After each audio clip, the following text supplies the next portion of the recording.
मुख्यमंत्री फडणवीसांनी 2029 आधी पंतप्रधान व्हावं असं मत व्यक्त केलंय विजय वडेट्टीवार यांनी।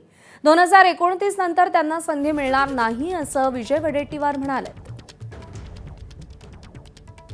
मुख्यमंत्री झाले तिसऱ्यांदा आहेत, त्यामुळे स्वाभाविक आहे सिनियर नेते असतील, त्यांच्या संदर्भात भारतीय जनता पक्षानं कोणाला कुठे घ्यावं हा त्यांचा प्रश्न आहे आणि आम्हाला इच्छा आहे की ते पंतप्रधान 29च्या आतमध्ये व्हावेत। 29 नंतर तर काही संधी नाही, त्यामुळं आमची ती इच्छा आहे, पण ते झालं पाहिजेत, व्हावेत मराठी माणूस एकदा तरी। पण ते काय थांबवतील, केवढी एवढ्यावरतीच त्यांना मर्यादित ठेवतील की याच्या पुढं नेतील, ते आता पुढे आम्ही आपल्या सगळ्यांना बघायला मिळणारच आहे। एबीपी माझा, उघडा डोळे बघा नीट।